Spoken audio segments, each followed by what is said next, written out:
கலாத்தியருக்கு எழுதிய திருமுகம் அதிகாரம் 6. சகோதர சகோதரிகளே, ஒருவர் ஏதேனும் குற்றத்தில் அகப்பட்டு கொண்டால் தூய ஆவியை பெற்றிருக்கும் நீங்கள் கனிந்த உள்ளத்தோடு அவரை திருத்துங்கள்.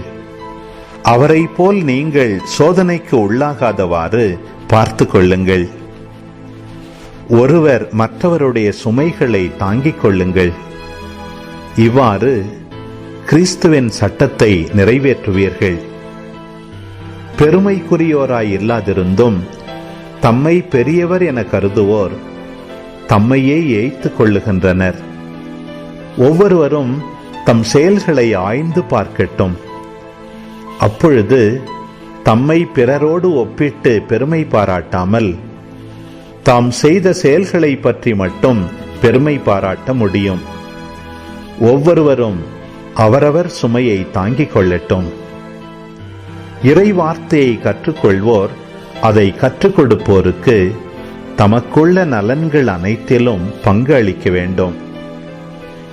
ஏமாந்து போக வேண்டாம். கடவுளை கேலி செய்ய முடியும் என நினைக்காதீர்கள். ஒருவர் தாம் விதைப்பதையே அறுவடை செய்வார்.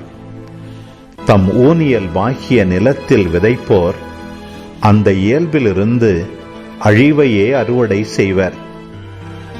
ஆவிக்குரிய வாழ்வாகிய நிலத்தில் விதைப்போர் அந்த ஆவி அருளும் நிலை வாழ்வை அறுவடை செய்வர். நன்மை செய்வதில் மனம் தளராதிருப்போமாக.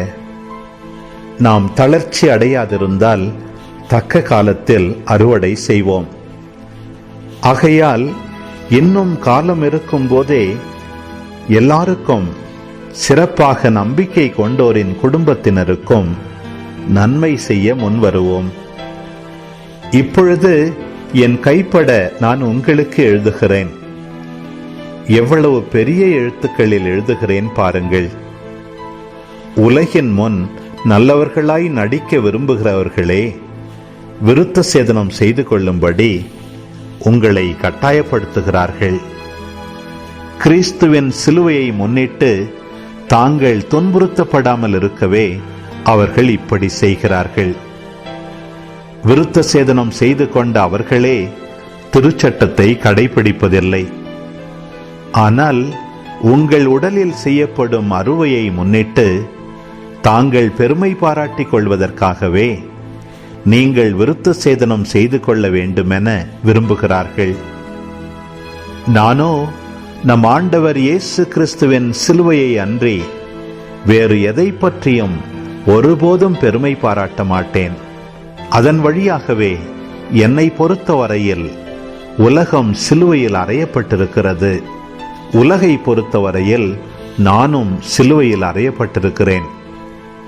விருத்த சேதனம் செய்து கொள்வதும் செய்து கொள்ளாமல் இருப்பதும் ஒன்றே. புதிய படைப்பாவதே இன்றியமையாதது. இந்த கொள்கையை பின்பற்றுவோருக்கும் கடவுளின் மக்களாகிய இஸ்ரவேலருக்கும் அமைதியும் இரக்கமும் உரித்தாகுக. இனிமேல் எவரும் எனக்கு தொல்லை கொடுக்க வேண்டாம். ஏனெனில் என் உடலில் உள்ள தழும்புகள் நான் இயேசுவுக்கு அடிமை என்பதற்கு அடையாளம். சகோதர சகோதரிகளே, நம் ஆண்டவர் இயேசு கிறிஸ்துவின் அருள் உங்களோடு இருப்பதாக. ஆமென்.